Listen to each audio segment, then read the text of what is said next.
Erin O'Toole, leader of the Conservative Party of Canada, and I'm pleased to welcome you to our telephone town hall tonight. We're also live on Facebook and on YouTube to take questions from you. Tonight I'm talking with Winnipeggers about the path to recovery and how Canada's Conservatives will secure the future. It was great to be there just a few days ago with my wife Rebecca and our kids Molly and Jack, and I got to show them where I lived on Comet Street on the base at 17 Wing, where I got my wings as an air navigator way back in the day in 95 and in 96. It was great to be a Winnipegger for a year, 40 below, Portage of Maine, and it'll be great to be with you tonight to answer questions about our plan, Canada's recovery plan, and how we're going to get Canada back on its feet, dust ourselves off after the pandemic, and get our economy back on track. If you have a question for me about our recovery plan or our vision for a more united, prosperous Canada, hit *3 on your phone now, and you can ask me live. If you have a question and you're following on Facebook or YouTube, put a question in the comments, and we'll try and get to that as well. We're here to be accountable for you. This past year and a half have been difficult for families across the country. Some families have lost loved ones in COVID-19. Other families have been hit by lost jobs or reduced hours. And we're all facing the cost of living crisis. We're seeing prices skyrocket. Instead of focusing on the recovery, on fighting the Delta variant and fires in British Columbia and the terrible chaos in Afghanistan, Justin Trudeau has called an election. Like usual, he's putting his own interests ahead of the national interest. And after 6 years of treating Western Canada as an afterthought, in fact, putting Canada to the brink of a national unity crisis, Mr. Trudeau is using a snap fourth wave election to ask for a reward. He wants to be rewarded with a majority government. Yet last week he said he doesn't worry about monetary policy and inflation because he doesn't think it's having an impact on families. Well, I know that rising prices are affecting families in Winnipeg and Durham, where I'm an MP, and across the country. In fact, we're seeing prices of gas, of groceries, of clothing for the kids, it's back to school time, all going up. And Mr. Trudeau's massive deficits are leading to inflation, causing this price pressure, and ultimately putting our social programs at risk. And the NDP, the Green Party, they like spending your money just as fast and just as out of control as Mr. Trudeau. So while there's 4 parties on your ballot, there are only 2 choices: Canada's Conservatives or more of the same. If you have any question about that, hit *3, and you can talk about our recovery plan or anything on your mind in this election. We need to replace Mr. Trudeau and the NDP and the Greens, their agenda of more borrowing, more debt, higher taxes, fewer opportunities for our children, and rising prices. Canada's Conservatives have a plan to stand up for working families from coast to coast to coast. And that's what we're putting forward to Canadians. It's why we launched this on the second day of the campaign. We want to get Canada's economy firing on all cylinders in Winnipeg and across Canada. Winnipeg's centre for aerospace jobs, agriculture, transportation. What we get right in Winnipeg, they have Western issues and the same manufacturing issues in Ontario. The issues facing Manitoba are an example of some of the challenges we're facing. So our plan to secure the future, 5 simple pillars. 1 million jobs created in 1 year. We're going to fire up the economy. Second, tough new anti-corruption laws for transparency and to restore faith in Ottawa. Mental health leadership through our Canada Mental Health Action Plan. Fourth, building the country's capacity up to be more ready to respond to future threats and pandemics and be more self-reliant.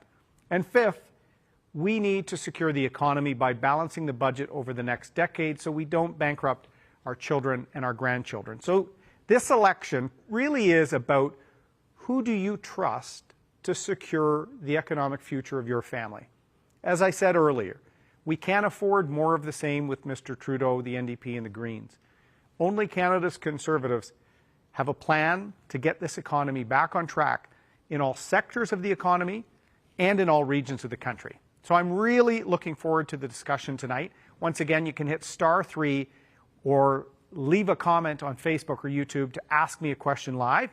And the person that's going to be hosting us is our friend Jennifer Jennekins, our candidate in a nearby riding of Ottawa West Nepean.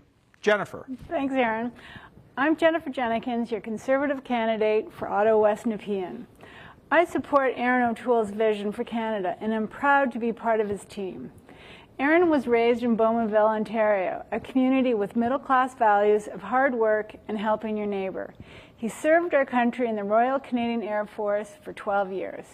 He had extensive experience in the private sector before being elected as a Member of Parliament in 2012. Erin stands up for hard-working Canadians. He wants to work for you and to make sure that for generations to come, Canadians can grow up with the world-class services, a healthy economy, and healthy finances. The telephone town hall is about to start, so please press *3 to ask Erin a question. Again, if you have a question for Erin O'Toole, press *3 now. So let's start with Dorothy, who has a question about pipelines. Go ahead, Dorothy, you're on the air with Erin O'Toole. Are you planning to open up the pipelines? Thanks, Dorothy. Is oil flowing again in this country? Go ahead. Oh, thanks, Dorothy. Yeah, this is probably one of the biggest areas where Mr. Trudeau's not only made our country less prosperous, he's actually divided the country in the process. 6 years ago, when I was in the cabinet in the Conservative government, we had 3 pipelines going through regulatory approvals to get Canadian resources to market, to get a better world price for a finite resource that helps all Canadians. And with Mr. Trudeau's ideological policies like Bill C-69 and his cancellation of Northern Gateway, we went from 3 to 0 until he had to buy the Trans Mountain pipeline with taxpayers' dollars, billions of dollars, to buy something that just a few years earlier the private sector was building without asking for a dime of government money. He backed himself into a corner because of misguided ideological policies that have also led to division in the country, because Ottawa has limited the ability for not just our country to benefit from better prices for our energy, but it's hit tens of thousands of families, and we've seen a flight of jobs and investment. So we will reverse that ideological approach, Dorothy. I've said in our first 100 days, we would eliminate the unfair provisions within Bill C-69 and have a fair, predictable regulatory process that allows projects, not just pipelines, any large project could not get approved under Mr. Trudeau's plan. That is not going to lead to jobs and investment because it's basically driving away any certainty. We can get our emissions down as a country, and that's important to me. We have a comprehensive climate change plan that is modeled, that will meet our Paris targets. It's in Canada's recovery plan. But we also have to get our products to market. We have to get better prices for them, because in the last few generations, there's been no one sector of our economy contribute more to our quality of life, to health care, to education, to jobs in all parts of the country than natural resources and energy. And I think we need to be world leaders on environmentally and socially responsible energy and resources while we get emissions down but get our products to market. So this is a priority, Dorothy. There's a detailed plan in Canada's recovery plan to get all sectors back on track, including energy. All right, our next question is from Vei Bu, who is asking about how to attract the youth. Go ahead, Vei Bu. Hi, Mr. O'Toole. My name is Vabo. I'm a 19-year-old student from Winnipeg South. Let me tell you, being a conservative university student isn't very easy, but I'm really proud of being conservative. And I'm just wondering, the party's done a great job of trying to build some more groups that traditionally don't vote conservative, and I'm wondering what the plan is to get more youth to vote conservative, specifically university students. Bebo, thank you very much for the support. In Winnipeg South, we have Melanie Mahar running, who is great. So you're committed. She could always use an extra door knocker, so please help out. She's a tremendous candidate. Also, part of a military family, and as someone that served in the military in Winnipeg, I certainly love the fact that she's stepping up in such a big way for Winnipeg South. What we're offering young Canadians, and I'm reaching out, I want more Canadians to see a Conservative staring in the mirror at them on Election Day.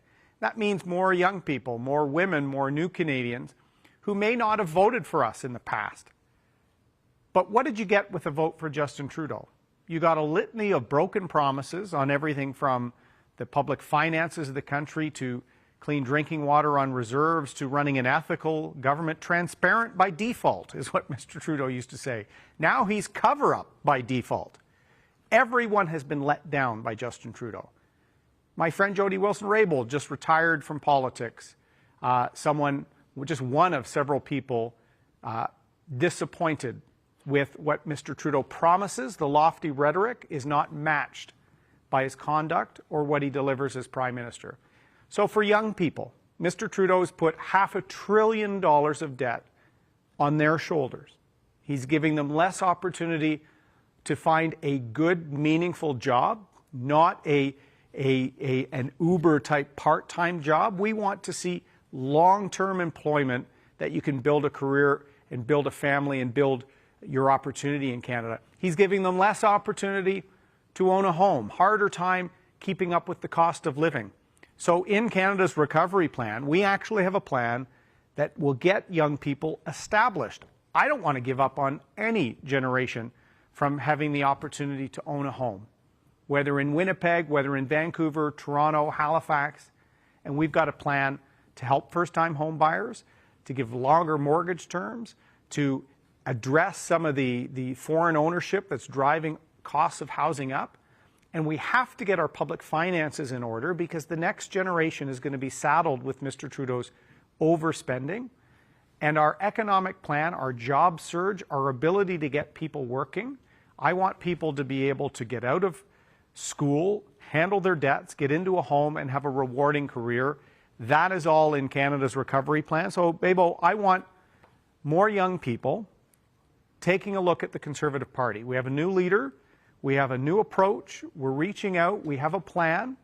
And I want your generation to succeed. I want to tackle the issues of inequality, of climate change, of reconciliation. And to help us do that, we need a strong economy that doesn't leave anyone behind. So show your friends. Tell them to take another look at the Conservative Party of Canada.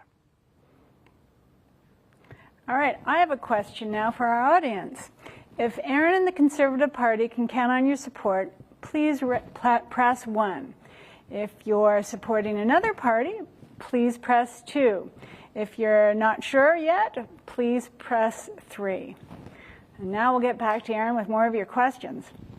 So Jeanette has a question about GST. Hi, Jeanette. Hi. It was said that in December you would make it GST free. That will help the rich, but it certainly won't help anybody on fixed income. Actually, it will, Jeanette. No, it won't. Anyone making a purchase will have a GST holiday in December. And what is interesting with this plan, it will help people actually in lower income levels even more because consumption, you eat up more of your available funds each month with some of the basics. And so people have been saying the cost of living is skyrocketing, is out of control. And if you have very little left at the end of the month, that 5% break you're going to be getting with that holiday actually on a per capita basis kind of helps people at the lower margins even more. And that's part of the reason we reduced the GST when the Conservatives were in government by 2 points. It's also the reason why we raised the basic personal exemption to allow people to keep more of their own money. It's why I'm doubling the Canada Worker benefit. We're going to give people at the lower income level the equivalent of $1 per hour raise because we want them to get ahead. And Jeanette, here's the great thing about our GST holiday in December. We're limiting it to in-person bricks and mortar stores. So this isn't for someone to go on and buy something cool that'll be sent here by FedEx from far away.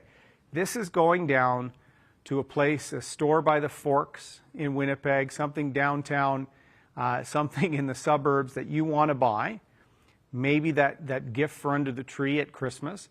You'll get a little break. Is it tackling everything? No, but it is one way we're trying to show Canadians deserve a break. We're also pushing hard on the grocery chains to have a grocery code of conduct and take a strong line on price fixing and other things, because we want to see as much downward pressure on prices as possible, because, Jeanette, we do know people at the lower income levels, seniors on fixed income, are getting squeezed, and our GST holiday in December is just one example of Canada's recovery plan giving Canadians a break. The other parties are making it more expensive, are always driving up costs and taxes. We're going to leave a little bit more money in your wallet. Okay, our next question is from Matt, who has a question on the aging Air Force and Navy. Go ahead, Matt. Yeah, Mr. O'Toole, as a retired Air Force maritime navigator like yourself, my question has to do with procurement, probably more than anything in the military. Obviously, the F-18 replacement and our Navy ships are in dire straits, and the last part really is the morale of the forces right now is taking a tremendous beating with what's happening with our senior leadership. Where do you see the military going, certainly in the next during your term? Well, Matt, before you leave, were you on Aurora, as I take it, not on Sea Kings? Sorry, yes, I was. I was the fixed-wing guy. No, that's okay. Obviously, most of the folks that graduated with me at 17 Wing in Winnipeg went Auroras. I think one went Hercs in my vintage, and I went Sea Kings. Maybe you could say I was the bravest at the time, considering Mr. Chrétien had canceled the replacement. It's a pattern, actually, with the Liberals. The decade of darkness that you and I would have served under, Matt, the cancellation of the Sea King. I was a cadet at RMC when Mr. Chrétien did that. Canada paid $500 million in contractual penalties and still had an old helicopter that needed replacing. Mr. Trudeau did the same thing with a misguided commitment with respect to the next generation fighter jet, replacing the CF-18. It's unfair. It costs Canadians more money. It puts our men and women at a capability disadvantage, or certainly even at risk.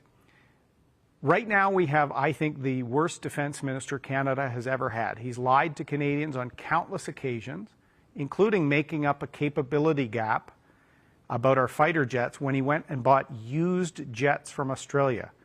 My brother-in-law flew the F-18 in Australia and said, "Mate, you're getting jets that we used even more than yours because of East Timor and other operations."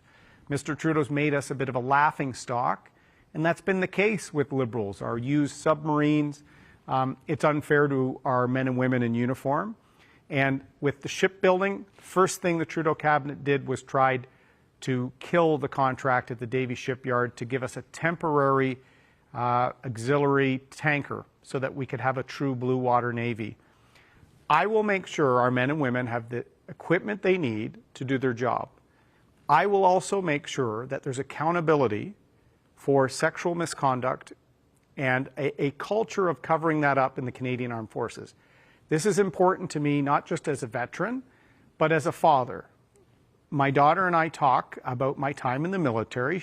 I would never push her into one career or another, but I want her to be able to make a decision about serving her country without having to worry about going into a culture of intimidation, harassment, or misconduct. People that step up to serve their country, to put their country ahead of even their own well-being, should have respect and should have a culture of excellence and professionalism. That is what I will expect. And the fact that Mr. Trudeau and Mr. Sagen covered up allegations for 3 years is, I think, probably the biggest failure of leadership I've seen for our men and women in my lifetime. They deserve better, and with me as Prime Minister, they'll have a veteran as Prime Minister for the first time since Lester B. Pearson. That will help us get morale back on track. Okay, our next question is from Donald, who's asking about youth involvement with the environment. Go ahead, Donald. Hi, Donald. Winnipeg. How are you doing? I'm doing well, thanks. How are you? Good. Yeah, my question for you today was, as many young Canadians are concerned with the environment and long-term sustainability for some of Canada's natural resources, I'm just curious today, how are you going to appeal to any of the young voters who, place the environment and climate control as one of their top priorities for election? Thank you, Donald. This is an area I've said that the Conservatives, we didn't put forward a measured and detailed and strong enough platform on climate change in the last two elections. That has changed. We have a very detailed plan in Canada's Recovery Plan on how we can meet our Paris commitments, reduce emissions, but minimize the impact on jobs and investment. Mr. Trudeau's ever-rising carbon tax, he's already broken several promises about the level of his tax, is driving away jobs because there is no carbon tax in the United States. And so we're seeing investment and jobs flow just across the border, Ohio, Michigan. We can't allow that to happen. So what we've come up with is a program that does price carbon, and we're showing to provinces here is another option to get our emissions down and to tackle some really big areas of emissions by partnering with larger emitters, by major investments in carbon capture, utilization and storage, small modular reactors. We have a very detailed plan that I want to invite all young voters to look at. If you're worried about the housing crisis, jobs, debt on the shoulders, and want to make sure that there's a serious plan on the environment, the Conservative Party is your choice. If your only concern is climate change and you're not worried about jobs and the overall economy, there are 3 or 4 other parties to choose from. What I'm trying to do is say, let's get the country back on track. Let's make sure we get our emissions down. We owe it to future generations to tackle this seriously. But we will deliver, not just taxing and hoping that in the future they will meet emission targets. We've worked with consultants to come up with a plan that I think gets the balance right, takes climate change seriously, but also takes getting our economy back on track seriously as well. Our next caller is Daryl, who's asking about bringing tech companies to Western Canada. Go ahead. Hi, Daryl. Hi.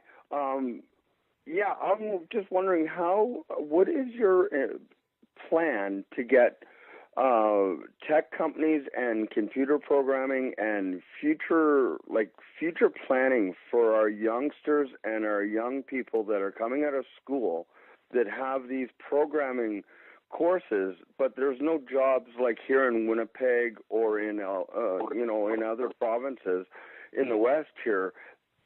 We need to bring them out here. I want to know how you plan on incentivizing them to come out this way.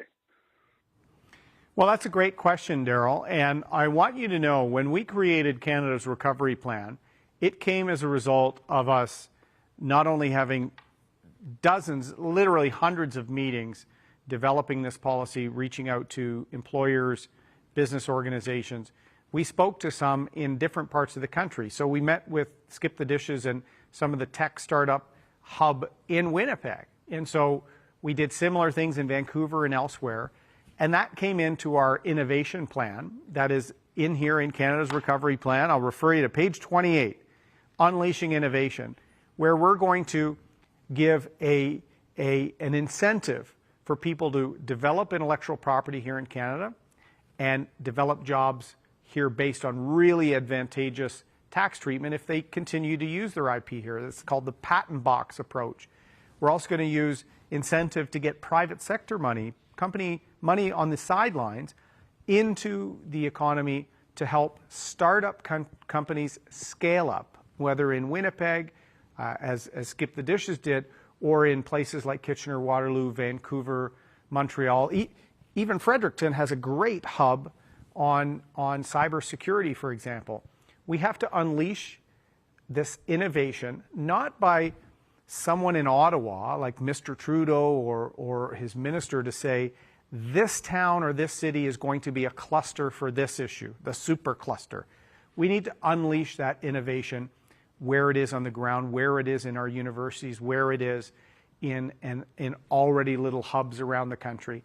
There is that in Winnipeg, and there's huge potential to further that. So we have a very set of ambitious targets. We're also going to incentivize some first mover advantage areas where, whether it's carbon capture, utilization and sequestration, whether it's small modular reactors, hydrogen, a range of areas where there's an environmental plus and there's already great Canadian intellectual property leadership. So Daryl, I think there's huge potential for Winnipeg to continue to build on what is already a bit of an innovation hub there by not government directing it, but by putting a playing field that encourages investment, encourages staying in Canada, not selling to or moving to the United States. Okay, our next caller is Jeff, whose question is on universal basic income. Go ahead, Jeff. Hello, Mr. O'Toole. Hi, Jeff. And thank you for your service with the Air Force. We appreciate that, all you guys do out there. Thank you. I would like to know your thoughts on universal basic income. It seems to be a topic of today. No one gets left behind, the military motto. Sure, I'd be happy to. I don't support a universal basic income. And some of the folks that have suggested it doesn't leave anyone behind have actually been proven not to be correct. The most significant examination of UBI was recently done by the government in British Columbia, an NDP government supported by the Greens in a coalition at the beginning when they looked at this. And they actually found it would not address the inequalities to the extent that most people suggested, which is why a left of center government is not proceeding with it. Why Mr. Trudeau and his party have endorsed it is because they keep extending the CERB, and some people are suggesting you can just have the CERB forever, turn the CERB into a UBI. What we're already finding, Jeff, is a lot of employers. I just spoke to one on a previous call who has dozens of openings at his manufacturing facility and can't find employment. We hear this in hospitality. We hear this in tourism. When we were in Manitoba, we heard this as well because it's disrupting the labor market. What we need to do is get people to work and then to help people at the margins. So we're doubling the Canada Workers Benefit. We're also doubling the disability supplement as well. And we're trying to get people the help they need to get on their feet and to address some of the cost of living challenges. The real risk of a UBI is it will hollow out Canada's ability to have the very generous social safety net that we have. We need to have strong health care, and we're investing $60 billion in new money. 6% increase per year is our plan. Major investments in mental health and wellness. We have old age security, which is not a pension. It's funded by government revenues. If we suddenly have a major drop in people being employed in the private sector, we won't be able to fuel this important part of our social safety net. And no one came to Canada to go on a government program. People came to Canada for opportunity. And if we unleash that opportunity, if we get people back to work, as I said, in all sectors and all regions, then we can help folks in our community that are struggling, whether it with addiction, with dislocation, we can do retraining, with disabilities. I want us to have a generous and compassionate society, but we have to have a society of striving to be the best within your abilities, and then making sure we look after our neighbor. The UBI would slowly undermine that. And I understand there's some goodwill in people not wanting people to be left behind. But Jeff, BC looked at this and decided it was not the appropriate course of action. So in Canada's recovery plan, we have a number of measures directed at people that are at the lower margins. And we want to make sure the country has the fiscal capacity to have a strong and generous society. And that's what we will ensure with our Canada's recovery plan. Our next caller is Michelle, who has a question on reconciliation with Indigenous peoples. Go ahead, Michelle. Hi there. I'm really excited about the campaign that's happening so far, and my question is about non-Indigenous Canadian participation in shaping reconciliation. I know that there's the TRC report, and it seems that most party leaders are using that as sort of their sole document for reference for reconciliation, and I'm concerned that only Indigenous voices and Indigenous people's conversations with the government is going to address all of it, and that non-Indigenous Canadians are just sort of marginalized in the conversation. Well, that's an interesting question, Michelle, and I'm glad you asked it, because I often say all Canadians have a role in reconciliation. And that's why Conservatives, we've supported a number of initiatives, even putting that commitment in the citizenship oath, for example. It's why I've asked Mr. Trudeau to move forward on calls to action 71, 76, dealing with missing children and grave sites at former residential schools. This is a heartbreaking period as the extent of these former sites are being explored and the tragic news is coming forward. But there are so many ways non-Indigenous folks can help, and can help the whole country on the path to reconciliation. And I think we all have a role. I often refer to my time in law, where I did a bit of work connecting the private sector community with Indigenous entrepreneurs. I did that through the Canadian Council of Aboriginal Business, an amazing organization that has connected First Nation communities with opportunities for investment, that has helped build Indigenous supply chain networks in not just the resource sector, but in other parts of our country. When Mr. Trudeau, erodes our capacity in energy and natural resources, he's hurting Indigenous communities the most per capita. Suncor, as an example, has Indigenous supply chain requirements, and they spend about $900 million a year through Indigenous-led supply chain businesses. That's great innovation, and likely come up with by people that were non-Indigenous looking at ways to partner. I've spoken to the Indigenous Friendship Centers across the country helping urban Indigenous populations. They will often have some people within their volunteer networks or even on staff who are non-Indigenous.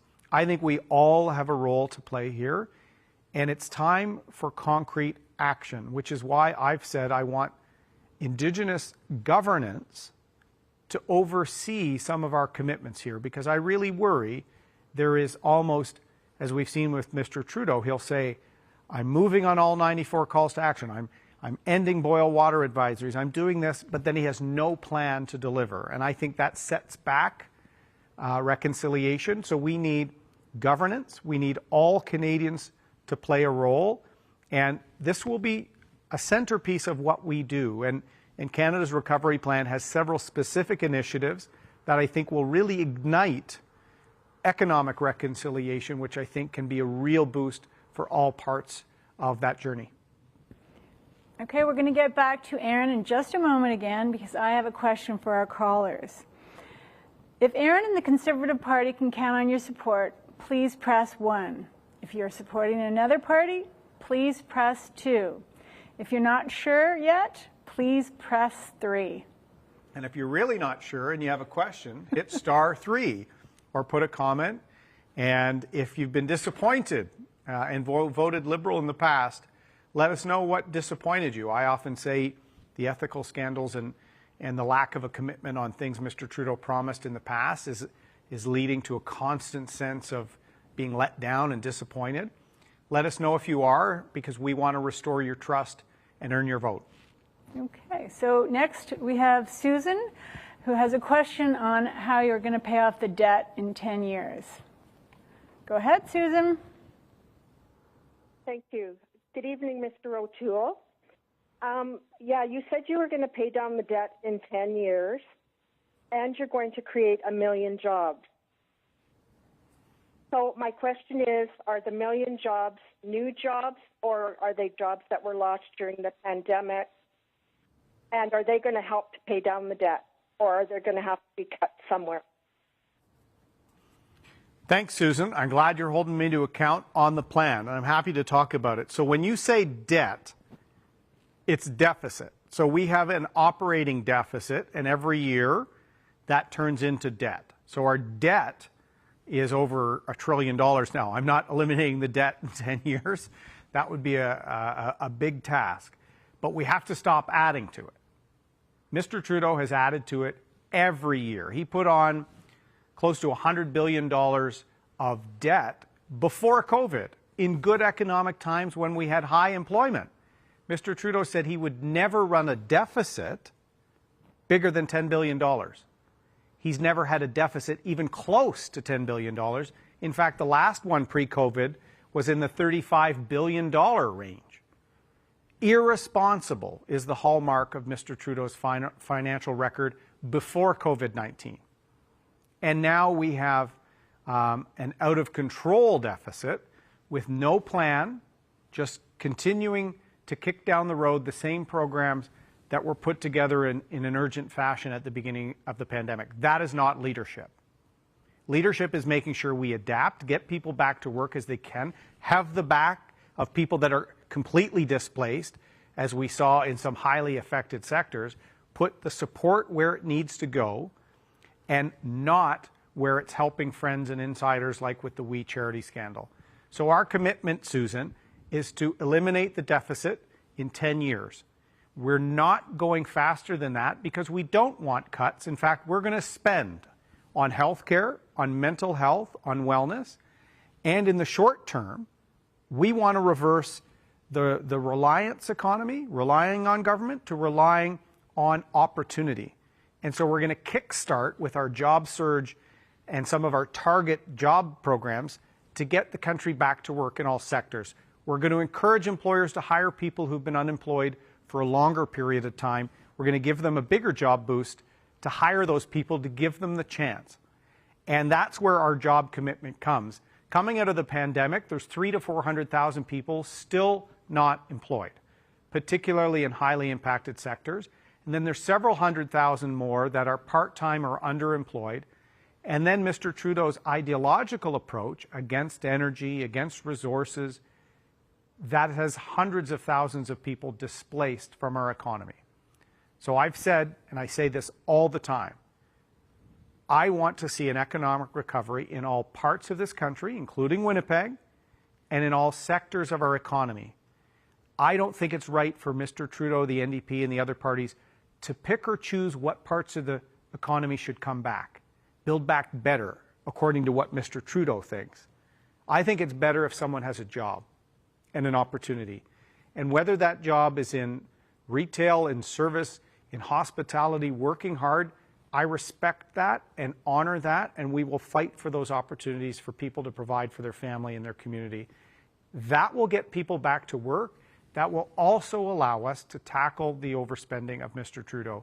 So our 10-year plan is based on coming to balance in a way that is fair, that is equitable, and focuses on some of the short-term challenges coming out of a very difficult year and a half for our country. Our next caller is Dawn, who has a question about health care. Go ahead, Dawn. Yes. Thank you, Mr. O'Toole. Appreciate your willingness to answer questions this evening. There has been an accusation by our Prime Minister. You favor a two-tier health care system. would you be very clear in sharing with us this evening exactly what you believe regarding a two-tier system and whether you would be in favor of that and whether you would seek to implement such a healthcare system in Canada if you were elected?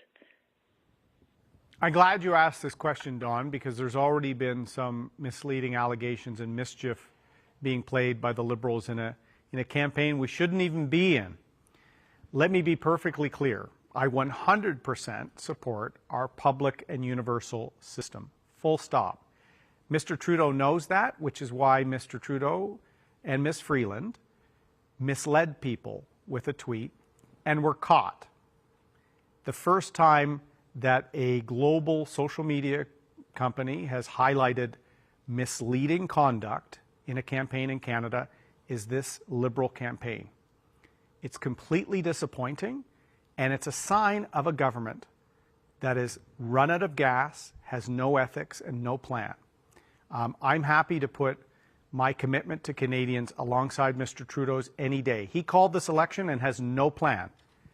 I've been leader a year, literally today, and have a plan called Canada's Recovery Plan, Don. In this plan, we're investing another $60 billion of new funds into our public universal healthcare system to get it back on its feet. In addition, there's additional funds for addiction that I announced in British Columbia at a recovery home yesterday, and for Indigenous health and mental health more broadly. That is why talking about getting our country back on track, not just people working and the economy strong, I want families well and strong.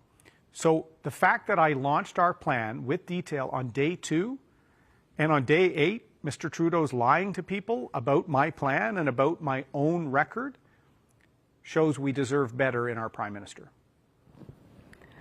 Our next caller is Jamie, who has a question about workers on boards policy. Go ahead, Jamie. Hi, Jamie. Are you there, Jamie? Well, while you're teeing the next one up, I can tell you, I was hoping to get this question because this was my announcement today. I want working Canadians to know they can have a seat at the table in decisions that relate to their job, to their business, and the well-being of their family. So for federally regulated companies that are of a sufficient size, we're going to require worker representation on the boards of directors. So federally regulated, for folks that are wondering what that means, that's banks, that's telecommunication, that's rail, which of course in Transcona, a real rail hub, having lived in Winnipeg, I know that. I think that's showing working Canadians who I've reached out to since the very first speech I gave. I came from a town where my dad worked at GM. I want to make sure that workers know that they're going to have a seat at the table and they'll always have an open door in the decisions of a government I lead, because I want opportunity.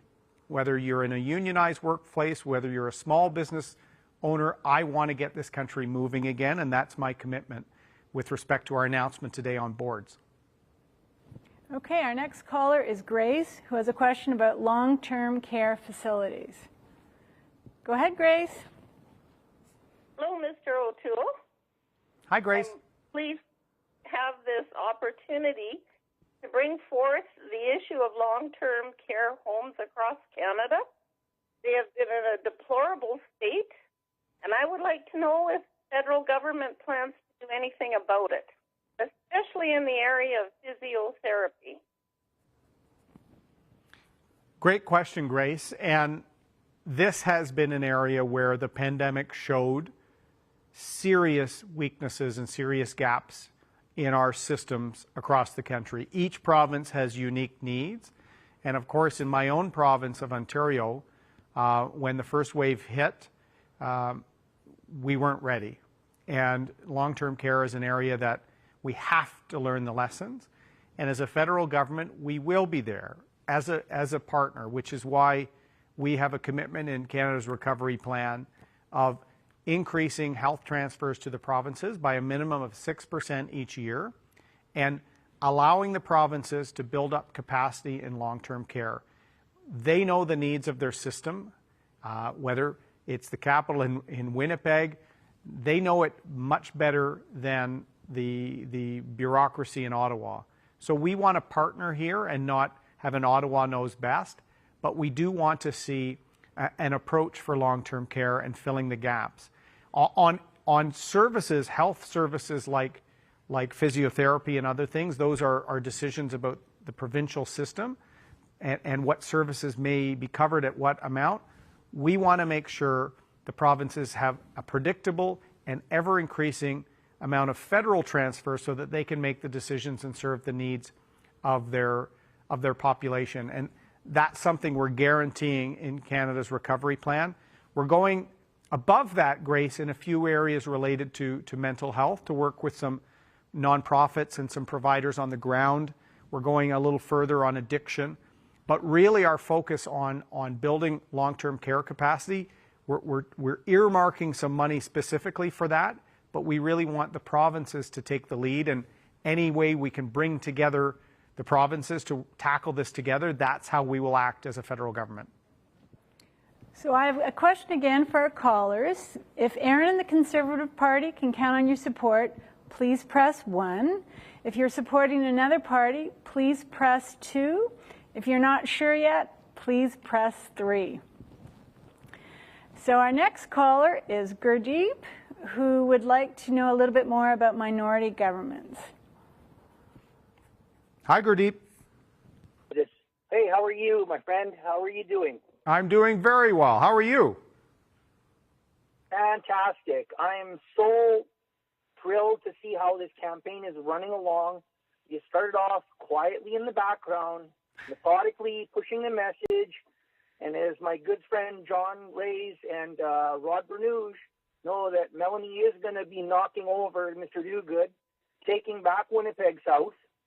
And in addition to all of this, all I want to know is that you can't go into it, but do you actually have a plan to put in a 1-2 punch near the end to make sure that we don't be a minority government, but we actually win a majority? Because if we believe and we keep dreaming and we keep pushing, we will get there. And I just want to know if you're actually got something in mind. Without, obviously can't share details, but are we kind of like in that kind of a role right now?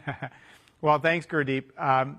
Look, listen, John Reyes is a really good friend, an MLA, and he sailed on a different ship in the Royal Canadian Navy than I did. I was seeking on board St. John's, and we have a lot of fun teasing each other about which is the best ship in the Navy. But I can tell you this, our 1-2 punch is Canada's recovery plan. Now, we put the punch out on day 2 of the election because I want Canadians to know that we have a plan for everyone to get the country moving. And I'm a new leader. I wanted to say, here's what I'm going to do. We did not whip this together on the back of a napkin, as Mr. Trudeau is doing right now, asking for people to give him some ideas, because after 6 years, he clearly has none. He's out of ideas and out of passion for the job, it seems. Our 1-2 punch is a plan to get people working in all sectors and in all regions. I think that's what people want. They don't want Mr. Trudeau, as he did today, to re-announce something he announced several years ago and didn't deliver on then, and what's going to change now. People are tired and cynical of politicians who make promises with no plan to get there. This is a detailed plan on jobs, on accountability, on mental health leadership, on building our capacity as a country, and getting our finances back in order in a way that's fair to get people working and help address some of the issues with the pandemic. I think it's exactly what we need. And Gurdeep, you know some people that know me. I make commitments to deliver on them. And that's what I've done in uniform, in the private sector, in my charitable work. I hope my kids say Dad always follows through on what he says, except when it comes to punishments, because I am very soft. But that's my record, and I'm putting it out there for Canadians to see, and I hope to earn their trust. That's going to be consistent from beginning to end in this campaign. Our next caller is David, who has a question on foreign home purchases. Go ahead, David. Mr. O'Toole, it's great to see the campaign unfold. I'm very encouraged, and it's great that you're taking some time to speak to Winnipeggers. the foreign purchase of homes, obviously right now in the last number of months, we've seen a very overheated real estate market right across the country in virtually every corner. That is not always the case. Often when our good neighbor Alberta booms, Manitoba sometimes suffers a drain of population, and our housing suffers. You made a commitment for a period of time in this program, but could it be very apparent that some areas were not holding up or became off? Is there flexibility there? Look at a region-by-region approach. You know, that's a very interesting and important question, David, and I'm glad you looked at our housing policy, and it's been great to see some commentators seeing the Conservatives.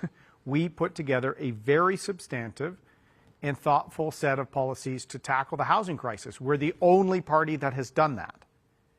And on the ban on foreign non-resident purchases, if you're only using the Canadian real estate market to park some money for protection, you have no intention of coming here and starting a career or bringing your family here or living and paying taxes, for 2 years, we are going to stop that, because we have to take a serious look at how we can get the housing crisis under control.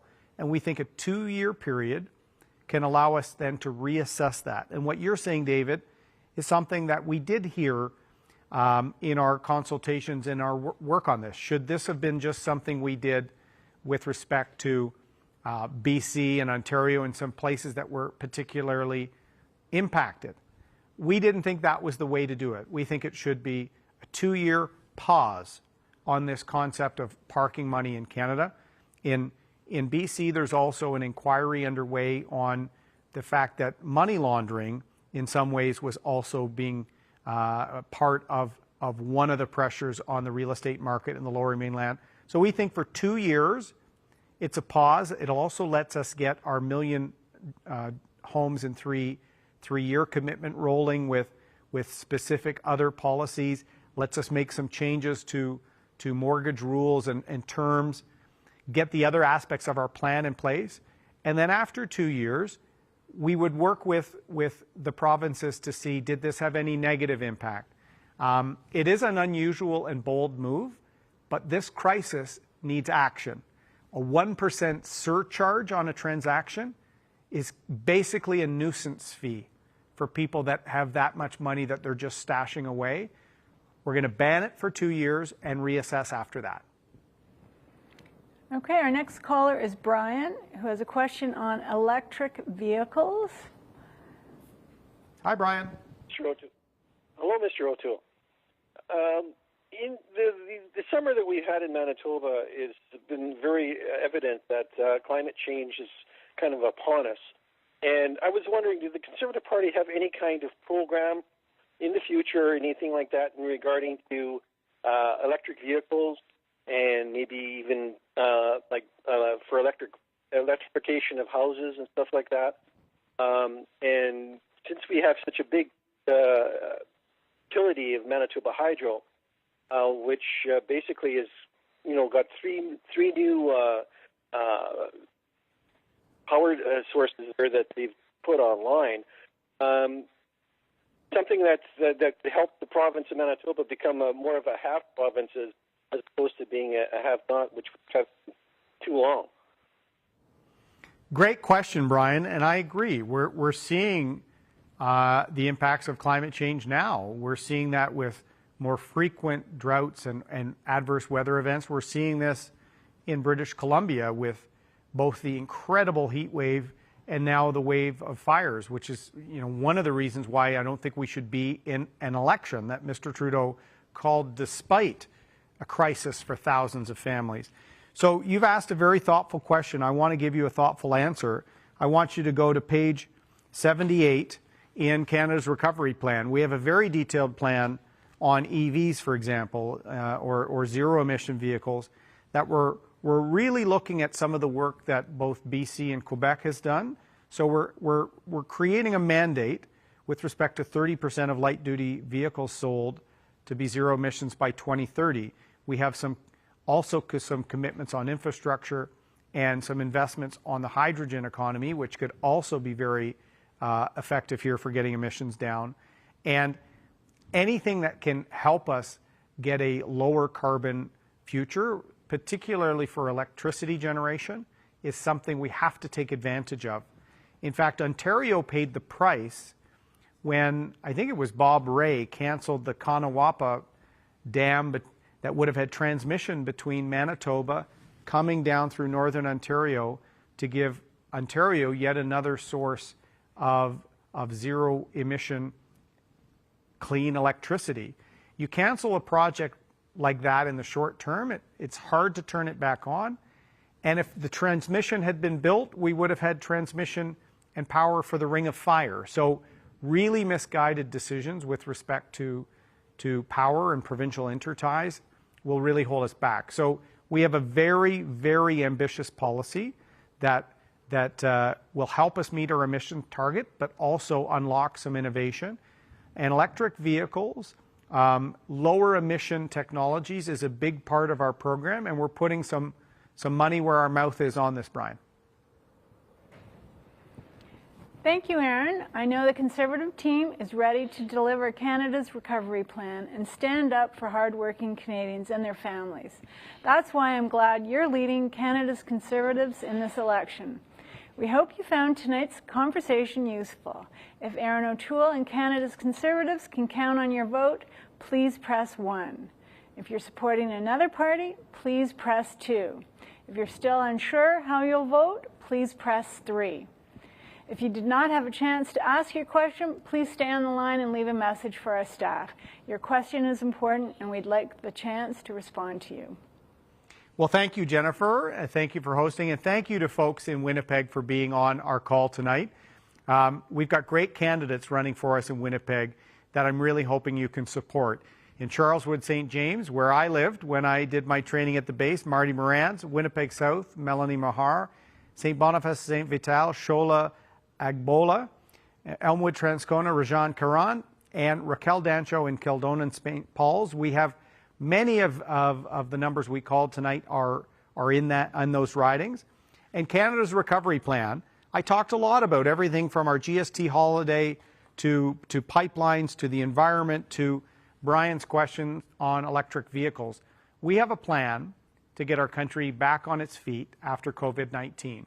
It's been the worst health and economic crisis in our country's history, and Canadians deserve a plan. We're in a cynical election called by a Prime Minister with no plan. Canada's Conservatives have a plan to get people back to work in all sectors and in all regions, including in Winnipeg, including in Manitoba. With a plan and a great team, we can secure a future for your family. And that's why we're here and why we're being accountable to you. Check out our plan on our website. Follow us on social media. If you do have any other questions, please get in touch. We've got Canada's recovery plan to secure the future. Be well. Thanks for taking part tonight.